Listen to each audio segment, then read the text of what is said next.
రపక్ చింటూ అంటే ఏంటది? రపక్ అంటే ఆర్పార్ ఉంటాం. ఆర్పార్ రపక్ అంటేనే ఆర్పార్. ఆర్పార్ అంటే ఏదంటే అది చేసేస్తాం. ఓకే. ఒక అన్న పెట్టింది నాకు ఆ పేరు అట్లా. రపక్ అని. ఓకే. అది తెలంగాణ లాంగ్వేజా, ఆంధ్ర లాంగ్వేజా, తెలంగాణ తమిళనాడా? తెలంగాణనే. తెలంగాణనే. Mr Rapak Chintu. So full name కూడా మీరు చింటూయేనా? కాదు, రియల్ నేమ్ పృథ్వీరాజ్. పృథ్వీరాజ్. మీరు ముదిరాజ్లా? కాదు, ఎస్సీ మాది. ఓకే. అయితే రాజ్, పృథ్వీరాజ్. ఓకే. సో ఈ పేరు వేరే వాళ్ళు పెట్టిరా మీరే? అంటే ఇప్పుడు చాలా మంది అమ్మాయిలు డాడ్ లిటిల్ ప్రిన్సెస్ అని, క్వీన్ అని, సితారా అని పెట్టుకుంటారు. ఆహా, అట్లా మిస్టర్ రపక్ చింటూ మీరే పెట్టుకున్నారా, వేరే వాళ్ళు ఇచ్చారు? చింటూ నా పేరు, దానికి రపక్ యాడ్ చేసిండు. ఓకే. నేను ఏదంటే చేస్తుండే, అన్న చెప్పిన పని చేస్తున్నా. నేను అంటే ఏమేం పనులు చేస్తుండే? చేస్తున్నా, కొడుతుండే. ఎవరిని? ఎవరినంటే వాళ్ళని. అన్న దగ్గర తప్పు చేస్తే కొట్టేస్తున్నాను. ఏంటి మన భువనగిరిలో ఇప్పటికీ ఇలాంటి రౌడీసాలు జరుగుతున్నాయి? చాలా ఉన్నాయి. ఇంకా ఉన్నాయా? ఇంకా బయట లేదు. ఓకే. సో ఏది చేయమంటే అది చేస్తుండే, కొడుతుండేనా? కొడుతుండే. ఎవరెవరిని కొడుతుండే? ఎలాంటి టైప్ ఆఫ్ వాళ్ళని? ఎలాంటి అంటే అన్న దగ్గర తప్పు చేస్తే కొడుతుండే, నాకు చెప్తూనే కొట్టేస్తుంది. మీ అన్న ఎవరు ఇంతకి? అన్న అని అన్నుంటాడు, చెప్పాలా పేరు చెప్పొచ్చు కదా. చెప్పండి. సల్మాన్ అని అన్నుంటాడు, పాములు పడతాడు. పాములు పడుతుంటారు. ఓకే. సో ఆయన ఏం చెప్తా? ఆయన డానా మీకు? డాన్ కాదు, ఒక అభిమానం అన్న. ఇవన్నీ వింటుంటే నిబ్బా నిబ్బి స్టోరీ లాగా అనిపించట్లేదు. ఒక అన్న చెప్తే ఇంకొకరిని కొట్టాడు, ఏందో చెప్పు. కొట్టేస్తుండే నేను అట్లా, నిజంగా సీరియస్. ఆయన అంటే అభిమానం ఎందుకు వచ్చింది? అన్న ఒకప్పుడు పాములు పడతాడనా? పాములు పడతాడని కాదు, సేమ్ నా లెక్కన ఉంటుండే అన్న. అప్పుడు అన్న లెక్క నేను అయిపోయినా. ఓకే. అట్లా ఏమో ఎక్కడ పోలికో ఎక్కడ మ్యాచింగో, సరే whatever. So Mr Rapak Chintu గారు, ఎస్, మీది ఫ్యామిలీ బ్యాక్గ్రౌండ్ ఏంటి? ఎక్కడి నుంచి వచ్చారు? భువనగిరే మాది. ప్రాపర్ భువనగిరే. అమ్మ డాడీ అనిపోయాడు. అమ్మ, అన్న, నేను, వైఫ్, వదిన. మీకు ఒక విషయం తెలుసా? మీ వీడియోలో డెప్త్ వెళ్ళి చూసే వరకు మీకు పెళ్ళైందంటే ఎవరు నమ్మరు తెలుసా? అలాగే ఉన్నారు, చిన్న క్యూట్ బాయ్ లాగా. సో సడన్ గా పెళ్లి ఏంటి మరి? అయిపోయిందని ఎవరికి తెలియదు. Okay. Love and arrange. Love and arranged. So అవన్నీ విషయాలు బోల్డ్ ఉన్నాయి మనం ఇంకా చర్చించుకోవడానికి. ఎస్. సో అసలు ఇన్స్టాగ్రామ్ స్టార్ట్ చేయాలని ఎందుకు అనిపించింది? దట్టు ఒక డివిజన్ తీసుకొని ఇలాంటి డైలాగ్స్ చెప్పాలి, ఇలాంటి బీజిఎం యాడ్ చేయాలని, అంటే మొత్తం అవే ఉన్నాయి మీకు కంప్లీట్ గా. ఒకటి రెండు అడప మ్యూజిక్ యాడ్ చేసి ఉన్నాయి. సో ఎందుకు చేయాలనిపించింది అవి? నేను ఫస్ట్ టిక్ టాక్ చేస్తుండే. టిక్ టాక్ లో ఇట్లానే డైలాగ్స్ చేస్తుండే. ఓకే. టిక్ టాక్ లో 40K ఫాలోవర్స్ ఉండే. అప్పుడు నాకు ఇన్స్టాగ్రామ్ గురించి తెలియదు. ఓకే. ఇట్లానే అందరు రీల్స్ చేస్తుంటే, అరే నేను ఇట్లా చేసి చూద్దాం రాబే అని చెప్పి ఇన్స్టాగ్రామ్ లో ఒక వీడియో పెట్టిన, అది వైరల్ అయిపోయింది. ఓకే. ఇట్లానే కంటిన్యూ చేసుకుంటూ వచ్చినాయి ఇన్స్టాగ్రామ్.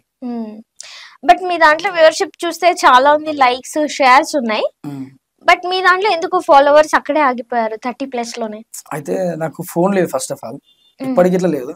అవునా? నిజంగా ఇప్పటికి ఐఫోన్ లేదు. ఓకే. ఒక అన్న ఫోన్ లో తీసుకుంటా నేను, ఒక అన్న ఫోన్ లో ఫ్రెండ్ గాని ఫోన్ లో తీసుకొని ఎడిట్ చేసుకొని నేనే పోస్ట్ చేసుకుంటా. ఓకే. దాంట్లో నా ఇన్స్టాగ్రామ్ ఐడి ఉంటది. ఓకే. సో అట్లా మీ ఇన్స్టాగ్రామ్ వేరే వాళ్ళ ఐడికి ఇస్తే వాళ్ళు మీ ఐడి నుంచి వేరే అమ్మాయిలకు మెసేజ్ పెట్టారు. ఆ నమ్మకం నాకు ఉంది. అట్లా ఎట్లా నమ్ముతాం? నేను నమ్ముతాను. ఇప్పుడు నీ దగ్గర ఏ ఫోన్ ఉంది? నా దగ్గర వివో ఫోన్ ఉంది. ఓకే. సో దేంట్లో వివో కూడా కెమెరా బాగా పనిచేస్తుంది కదా, ఐఫోనే కావాల్సిన స్లో మోషన్ ఉండదు. స్లో మోషన్ ఉండదు. స్లో మోషన్ ఉండదు, క్లారిటీ ఉండదు. ఓకే. సో దాని వల్ల వీడియోలు తీయకుండా మధ్యలో అయిపోయినా. ఓకే. సో మరి అట్లాగే అంటే అలాంటి డైలాగ్స్ చెప్పాలని ఎందుకు అనిపించింది? ఇంకా చాలా బోల్డ్ ఉన్నాయి, అంటే మీ పర్సనాలిటీకి చాలా మంచి మంచి లవ్ మెలోడీస్ ఉంటాయి, సో వాట్ ఎవర్ ఉంటాయి, అవి తీయకుండా మీరు ఓన్లీ డైలాగ్స్. అంటే ఎవరి మీద మీకు పగ కక్ష ఉందా? వాళ్ళని థింక్ చేస్తూ వాళ్ళని గుచ్చుతున్నారా? నాకు దుష్మన్లు ఉన్నారు. దుష్మన్లు అంటే నాకు ఇష్టం. మనం డైలాగ్ కొడితే ఎదుటోడు స్టోరీ పెట్టుకోవాలి. వాని శత్రువు ఉంటాడు కదా, వాని శత్రువుకి వినిపేటట్టు డైలాగ్ కొడతాను నేను. ఓకే. వేరే వాళ్ళ కోసం మీరు డైలాగులు చేస్తున్నారు. నాకు ఇట్లా దుష్మన్లు ఉన్నారు. దుష్మన్లు అంటే నాకు చాలా ఇష్టం. వాళ్ళకి ఇట్లా కొడతాను నేను డైలాగ్. నేను వాళ్ళ కోసం కొడతా, వాళ్ళు స్టోరీలో పెట్టుకుంటారు మిగతా చూసేటోళ్ళు. దుష్మన్లు అంటే ఏంటి? ఎలా మీకు? దుష్మన్లు అంటే ఒక శత్రువులు. శత్రువులు ఎట్లా అయ్యారు మీకు? దీనికి శత్రువులు ఎట్లా అంటే, ఇక కొంతమంది ఉంటారు ప్రతి ఒక్కరి కళ్ళకి నేను శత్రువు లెక్కనే అనిపిస్తాను. దగ్గరకు వస్తేనే మిత్రుడు అని తెలిసేది. వాళ్ళకి ఎట్లా అంటే, నేను డైలాగులు కొడుతున్నా కదా, డైలాగులు కొట్టినందుకు అరే ఈడేం రా డైలాగులు కొడుతున్నా అని చెప్పి అట్లా శత్రువులు అయిపోయారు. అట్లా 2-3 సార్లు. అంతేగాని గొడవల ఇష్యూల వల్ల అయితే కాదు. గొడవలు ఇట్లా చేస్తా, అట్లా ఇట్లా శత్రువునే. అసలు ఏం గొడవలు చేస్తావు చెప్పు? చీమని చంపుతావా, దోమని చంపుతావా, ఎట్లాంటి గొడవలు చేస్తావు? కంపెనీకి అయితే రెడీ ఉంటా నేను. నాతో వస్తాయి, నా దగ్గరకు వస్తాయి పక్కా. అసలు మీది ఏంది రౌడీజమా లేదా? రౌడీ చూసేటోళ్ళకి చెప్తున్నా, చూసే కళ్ళకి నేను రౌడీ లెక్కనే అనిపిస్తా, కానీ నా దగ్గరకు వస్తేనే తెలిసేది నేను మంచిగా చెడ్డున్నా. అదే మంచిగా చెడ్డనో తెలుస్తుంది, కానీ డైలాగులు అయితే కొడుతున్నారు కదా దుష్మన్లు ఉన్నారని. అవును. ఏ టైప్ ఆఫ్ దుష్మన్లు వాళ్ళు? అంటే మీరేం చేశారు, వాళ్ళు మీకు ఎట్లా శత్రువులు అయినారు? మన వెనకాల ఉంటారు, మనతోనే ఉంటారు, మన గురించి బయట తప్పుగా మాట్లాడతారు. అయితే ఇప్పుడు డైలాగులు కొడుతునే బదులు పోయి డైరెక్ట్ గా వాళ్ళని కొట్టే దమ్ము లేదా మరి? ఉంది నాకు దమ్ము. మరి వాళ్ళనే పోయి కొట్టొచ్చు కదా. వాడికి భయం కదా, వాడు నీ లెక్క డేరింగ్ టేషన్ కాదు కదా, అందుకే వెనక పోయి గుసి గుస పెడుతుంది. నువ్వు పోయి గట్టిగా కొట్టాలి, నువ్వు అని పట్టుకోవాలి. డైలాగులు కొడితే ఏమొస్తుంది? ఆ భయాన్ని అట్లనే మెయింటైన్ చేయాలి, కొట్టోదాన్ని. అదేంటి కొడితే ఇంకా ఎక్కువ అయిపోతుంది అది. భయాన్ని అట్లనే మెయింటైన్ చేయాలి. అరే కొట్టేది ఇంటే కొడతాడు అనుకుంటాడు, మన దగ్గరకు వచ్చినప్పుడు డైరెక్ట్ కొట్టేది అసలు ఫస్ట్ అని అదే మెయింటైన్ చేయాలని. మీరేమైనా పొలిటీషియనా లేకపోతే రౌడీనా? మీ ముందు మంచిగా ఉండి మీ వెనకాలకెళ్ళి కసకస చేయడానికి చెప్పండి. ఏముంది అసలు మీ దగ్గర మ్యాటర్ ఏముంది? మీ గురించి పోయి వెనకాల బ్యాడ్ చెప్పడానికి అంత స్పెషాలిటీ, అంత ప్రత్యేకత ఏంటి? ఇప్పుడు నేను ఎట్లా అంటే నేను డైలాగ్ కొడుతున్నా, అరే ఈడు ఏం చేయడరా భయ్, వీటితో ఏమైతుంది అని చెప్పి కొంతమంది చెప్తారు.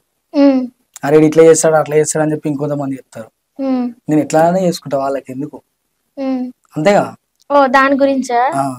మీరు చదువుకోలేదా, ఎదగలేదా? ఇంకా చిన్నపిల్లలు లెక్క కొట్లాడుకుంటారు ఏందయ్యా? చదువుకున్నా. చిన్నపిల్లలు లెక్క కొట్లాడుకుంటారు. చిన్నపిల్లలు లెక్క ఎందుకు కొడుతున్నా, నాకు పెళ్లి అయిపోయింది. మరి కొట్లాటలు ఏంటంటే నాకైతే అట్లనే అనిపిస్తుంది. ఆపేసిన, పెళ్ళైంది కాబట్టి ఆపేసిన. ఓకే, చదువుకున్నావా? ఎంతవరకు చదువుకున్నా? 10th వరకు. దాని తర్వాత డాడీ అనిపోయినంటే జాబ్ చేస్తున్నా. ఏం జాబ్ చేస్తున్నా? నేను సికింద్రాబాద్ స్టేషన్ లో పార్సల్ ఆఫీస్ లో చేసేటప్పుడు. ఇప్పుడు ఆపేసి ఒక 6 months అవుతుంది. భువనగిరి నుంచి సికింద్రాబాద్ వస్తారా మీరు డైలీ డ్యూటీకి? ట్రైనే కదా. ఓహో, ట్రైన్ లో వస్తారు, ట్రైన్ లో వెళ్తారు. ఓకే. సో ఇప్పుడు ఏం జాబ్ చేస్తున్నారు ప్రెసెంట్? ఇప్పుడు ప్రెసెంట్ అన్న ఉంటాడు, చందన అని, డి చందన అని ఒక అన్న ఉంటాడు. అన్న దగ్గర డ్రైవింగ్ చేస్తున్నాను. పూల మార్కెట్ పోవాలి, గుడ్డి మల్కాపూర్ లో. ఓకే. సో కష్టం అనిపించట్లేదు? అప్పుడు ఎందుకు చదువుకోలేదు, జాబ్ చేస్తే బాగుండే, వేరే జాబ్ అని ఇట్లా ఇవన్నీ డ్రైవింగ్ పార్సల్ దాంట్లో పనిచేస్తుంటే అనిపించట్లేదు? అప్పుడు కొంచెం ఇంట్లో టైట్ పొజిషన్ ఉంటుంది, అట్లా మమ్మీ జాబ్ వెళ్ళిపోయినా. ఓకే. బట్ 10th వరకు చదువుకుని ఎడ్యుకేటెడ్. ఓకే. బట్ మరి ఇన్స్టాగ్రామ్ లో బూతులు ఎందుకు వస్తున్నాయి?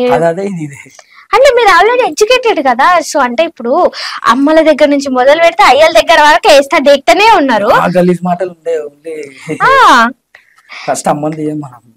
లేదు అంటే అదే నేను మీ దాంట్లో చూపించాలా? అమ్మల గురించి కూడా ఉంది టాపిక్, అయ్యల గురించి కూడా ఉంది.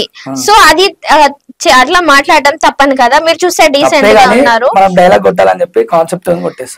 బట్ చదువుకున్నారు, డీసెంట్ గా ఉన్నారు, బట్ డైలాగ్ కొట్టాలి కదా అని కొడితే మన ఇంట్లో కూడా ఆడవాళ్ళు ఉంటారు. అది మీరు ఎందుకు ఆలోచించలేకపోతున్నారు? అట్లా ఇట్లా ఆలోచిస్తే మనం ఎదగలేము ఇక. కానీ ఏ రీజన్ లేకుండా అట్లా వర్డ్స్ వాడడం అనేది తప్పనిపిస్తుంది. రీజన్